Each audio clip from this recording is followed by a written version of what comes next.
Armand Barbès, né le 18 septembre 1809 à Pointe-à-Pitre en Guadeloupe, fils de Auguste Barbès et de Marguerite Berbas, est le célèbre révolutionnaire français que l'on appelait le Bayard de la démocratie.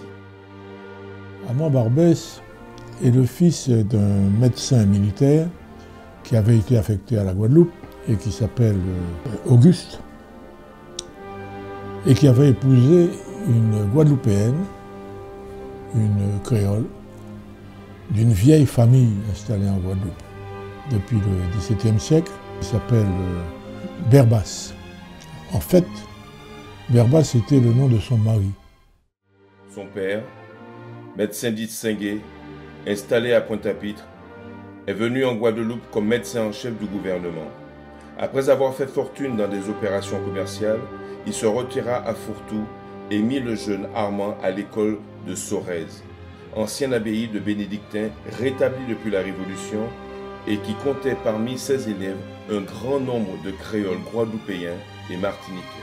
Armand Barbès, comme vous l'avez entendu, c'était un homme de cœur. C'était avant tout un grand républicain et c'était un homme de justice et de loyauté. La révolution de 1830. Et maintenant, aux barricades! Aux barricades! En avant! Alignez-moi cette canard!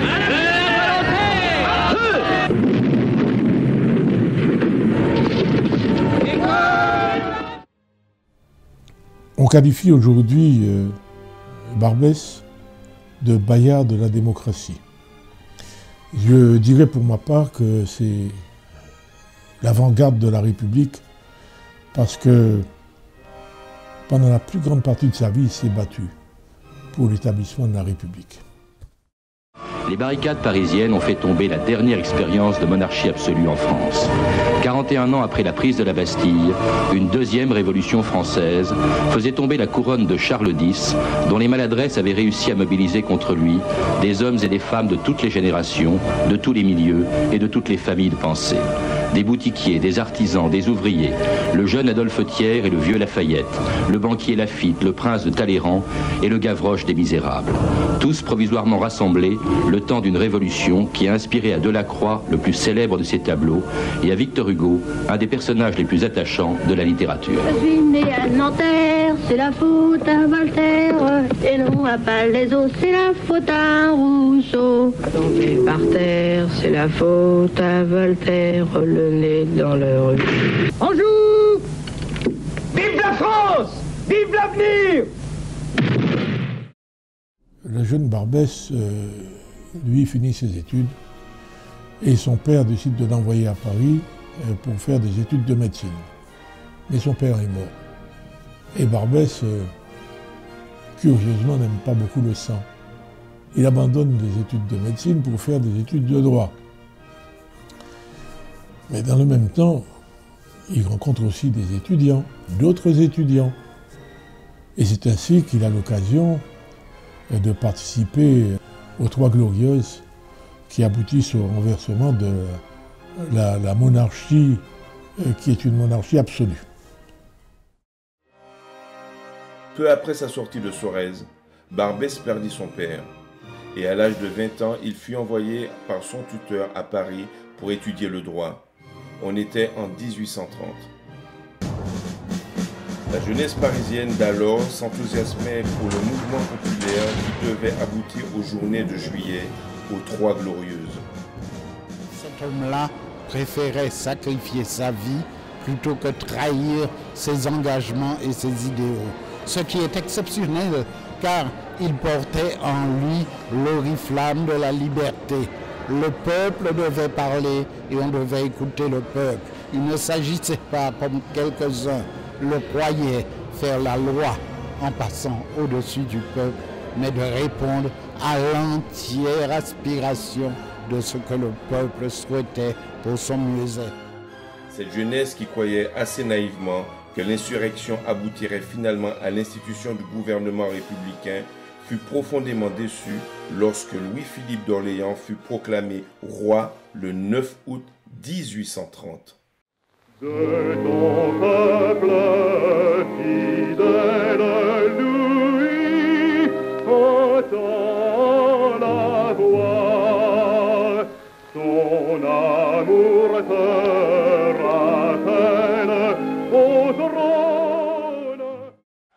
l'opposition des partis d'opposition se forma immédiatement contre la bourgeoisie qui avait installé Louis-Philippe au trône. Barbès se lia avec les membres les plus avancés du Parti républicain, s'affilia à la Société secrète des droits de l'homme, puis à celle des familles, disposé à donner sa vie et son argent pour faire triompher ses idées. À cette époque-là, la France était dans une situation difficile. Il y avait d'un côté ceux qui pouvaient manger et ceux qui n'avaient que le droit de ramasser la crotte par terre. Lui, il voulait que tous les hommes mangent à leur faim, soient libres de parler et libres d'entreprendre.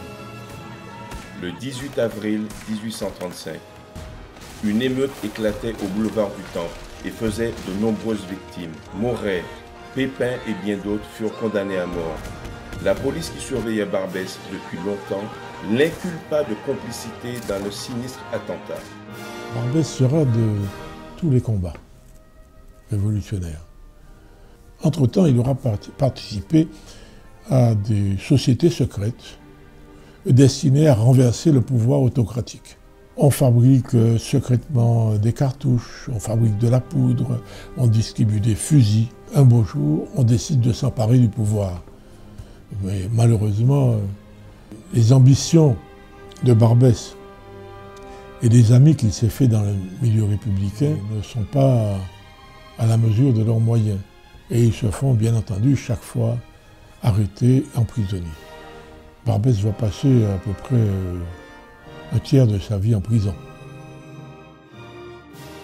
L'inculpation dont il était victime était aussi odieuse que maladroite. On fut obligé de le relâcher. Cependant, Barbès fut poursuivi en mars 1836 pour fabrication clandestine de poudre et condamné à une année d'emprisonnement. Sa sortie de prison fut triomphale. Barbès fut salué comme l'un des chefs du Parti républicain. Il apporta à ce parti son invincible énergie, ses convictions profondes, sa fortune et l'espoir de voir un jour triompher la cause qu'il défendait. Le 12 mai 1839, une section commandée par Armand Barbès descend la rue Bourg-l'Abbé, y dévalise un magasin d'armes et sans même attendre l'arrivée de toutes les forces insurrectionnelles, arrive au poste du palais de justice après avoir passé le pont Notre-Dame et le quai aux Fleurs. Barbès avait l'intention de prendre d'assaut la préfecture de police. Aussi, comme il entendait des coups de feu dans la direction du Châtelet de l'autre côté de la Seine, il s'y rendit avec sa colonne et y rencontra le gros des troupes révolutionnaires, conduits par Nétré, Blanqui, Martin Bernard et Guignot. Barbès, blessé à la tête, fut fait prisonnier avec les autres chefs de l'insurrection. La Cour des Pairs rendit son arrêt le 12 juillet 1839. Barbès, seul, avait été condamné à mort. Je suis tout à fait d'accord avec Voltaire et je retrouve du Voltaire en Armand Barbès quand il dit, et quand Voltaire dit « Je ne suis pas d'accord avec vous, mais je me battrai toujours pour que vous puissiez le dire. » Et Armand Barbès, c'est ce qu'il faisait. Il se battait pour que chacun soit libre et puisse dire ce qu'il a dans le cœur. Barbès, cependant, attendait la mort dans son cachot et refusait de signer son recours en grâce. La veille de l'exécution, à minuit, Victor Hugo se rendit aux Tuileries pour tenter une ultime démarche auprès du roi. Il lui fit remettre les vers suivants. « Pour votre ange envolé, ainsi qu'une colombe. Par ce royal enfant, doux et frêle roseau, grâce encore une fois, grâce au nom de la tombe, grâce au nom du berceau. Je vous accorde cette grâce, dit-il. Il ne me reste plus qu'à l'obtenir de mon ministère. » Sous Napoléon III, de nouveau, il est condamné à mort. Il va être guillotiné. Il n'y a pas de Victor Hugo pour protester, mais il y a quelque chose d'absolument extraordinaire, c'est que Barbès, dans le même temps qu'il est républicain, un sentiment extrêmement profond de la patrie, l'amour de la patrie. Et à l'occasion de la guerre de Crimée, c'est lui qui écrit une lettre à un ami proche du pouvoir, dans laquelle il dit « J'espère que les Français vont gagner, la bataille de Crimée doit être gagnée, etc. etc., etc. » Et cet ami montre cette lettre au préfet de police de l'époque, qui s'appelait Pietri, lequel va en parler à Napoléon III. Et Napoléon III gracie, in extremis, gracie Armand Barbès. Cela choque tout le monde. Armand Barbès refuse la grâce. Il ne veut pas être gracié par le fait d'un monarque. Et il refuse de sortir de prison. Enfin, on le libère quand même. Et c'est alors qu'il décide de s'exiler. D'abord envoyé au Mont-Saint-Michel, la peine de Barbès fut commuée à la détention perpétuelle. Barbès s'exila comme il l'avait dit. Il passa à l'étranger les dernières années de sa vie, d'abord en Belgique, puis en Espagne, où il fut arrêté à Barcelone en 1856. Transféré en Portugal, il vint s'établir en Hollande, à La Haye, où il mourut le 26 juin 1870, au moment où il allait s'embarquer pour la Guadeloupe.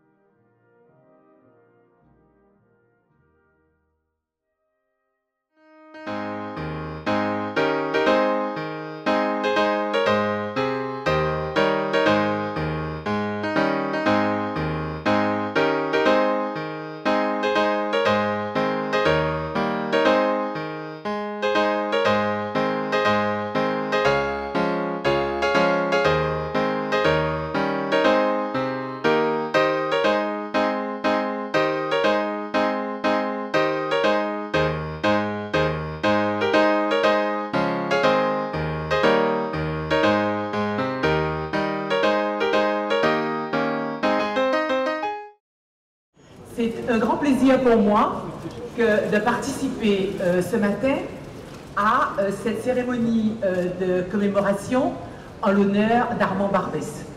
Alors comme on l'a dit, les uns et les autres, nous avons l'habitude de parler de Barbès, nous avons l'habitude de ce lieu, mais nous n'avions jamais pensé à la figure du révolutionnaire qu'était Armand Barbès.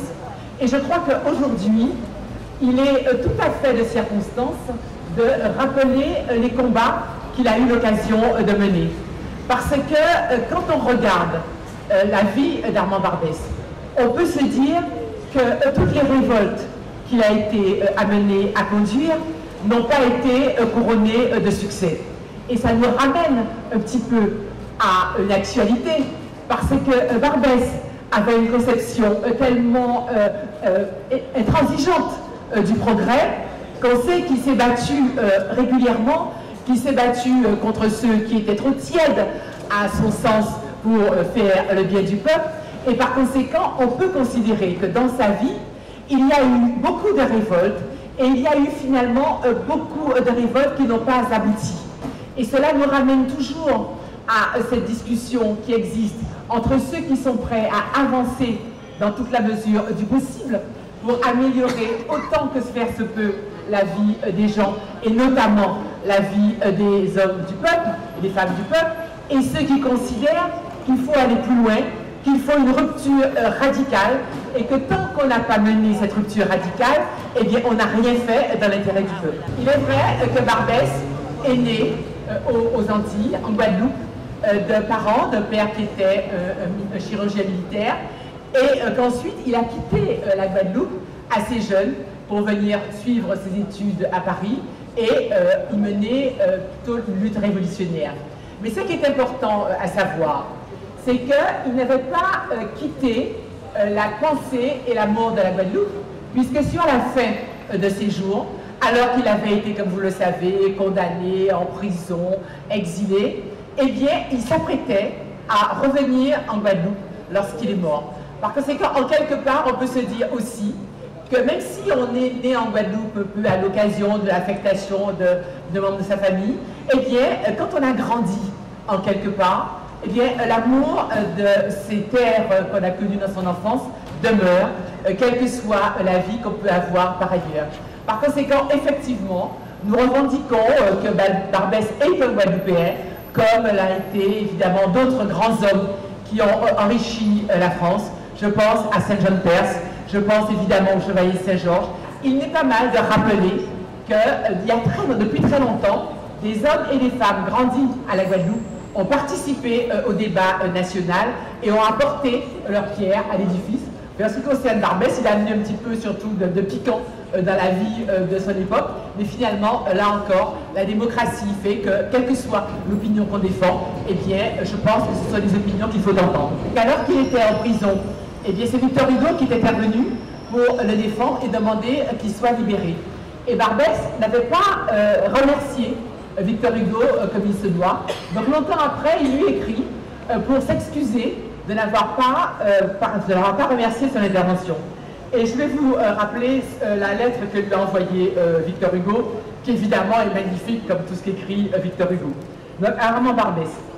Mon frère d'exil, quand un homme a comme vous été le combattant et le martyr du progrès, quand il a, pour la seule cause démocratique et humaine, sacrifié sa fortune, sa jeunesse, son droit au bonheur, sa liberté, quand il a, pour servir l'idéal, accepté toutes les formes de la lutte et toutes les formes de l'épreuve, la calomnie, la persécution, la défection, les longues années de prison, les longues années d'exil, quand il s'est laissé conduire par son dévouement jusque sous le couperet de l'échafaud, quand un homme a fait cela, tous lui doivent, et lui ne doit rien à qui que ce soit, qui a tout donné au genre humain et quitte envers l'individu.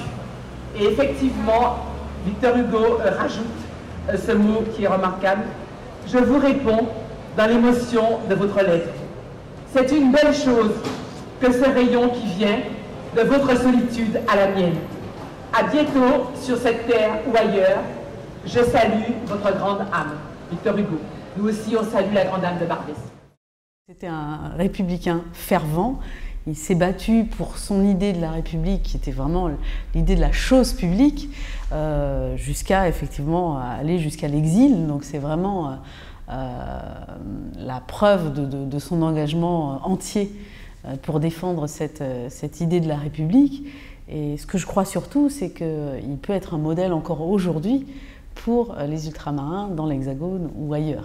On peut prolonger largement le travail d'Armand Barbès, et c'est encore plus vrai sans doute pour les originaires des Outre-mer qui sont installés dans l'Hexagone, parce que vous savez que nous sommes encore trop victimes de discrimination dans l'accès à l'emploi, dans l'accès au logement, dans l'accès à un certain nombre de services, victimes de racisme, c'est indéniable, et ça effectivement c'est contraire aux principes fondateurs de la République. Donc oui, il reste encore du travail à faire, même s'il a beaucoup fait avancer cette idée et cette belle idée. Alors dans les commémorations officielles, ça moi je ne vais pas me prononcer là-dessus. En revanche, ce que je sais, c'est qu'il n'a pas, à mon sens, une place encore suffisamment importante dans l'imaginaire collectif et dans l'histoire collective des ultramarins. Et tout le travail qu'a fait la CUMAB autour justement de la présentation d'Armand Barbès comme un ultramarin est vraiment un travail remarquable. Mais qui connaît Armand Barbès? Qui sait même, et je vais vous faire cet aveu, moi-même, j'ai découvert grâce à vous, il y a quelques semaines, que Barbès avait un prénom. Que Barbès était un homme, que Barbès avait eu une vie qui finalement justifie le fait qu'on ait associé à son nom ce quartier avec ses difficultés, ce quartier avec ses complexités, ce quartier en même temps qui est le lieu d'accueil de beaucoup d'ultramarins, mais du monde entier à Paris. Et ce quartier pour lequel sans doute ce jeune homme qui a grandi à la Guadeloupe aurait voulu se battre, parce qu'il faut se battre pour ce quartier, il faut se battre, il faut s'y engager, il faut s'en occuper, il faut essayer de l'aimer, et il faut essayer de faire en sorte qu'on y vive mieux. Alors je voulais vraiment saluer le travail de l'association qui a cherché, et j'espère est arrivé, à faire revivre, non pas Barbès vit très bien, Très bien. En tout cas, Barbès vit. Barbès, j'aimerais que Barbès vive mieux. Et de faire revivre Armand Barbès, le révolutionnaire, Armand Barbès, le républicain, Armand Barbès, celui qui a donné sa vie pour les valeurs qui nous unissent, celles de la liberté, de l'égalité et de la fraternité. Ce Armand Barbès qui n'a jamais cédé. C'est Armand Barbès qui ne s'est jamais découragé. C'est Armand Barbès qui se battait pour la République, comme aujourd'hui il nous revient à nous les élus du 18e, à nous les élus de Paris, de se battre pour Barbès, pour ce quartier. Merci beaucoup de cette initiative utile. Merci pour Armand Barbès qui le méritait bien. Et merci pour le 18e et pour ce quartier qui mérite qu'on en dise du bien. Et en parlant d'Armand Barbès, on en dit du bien.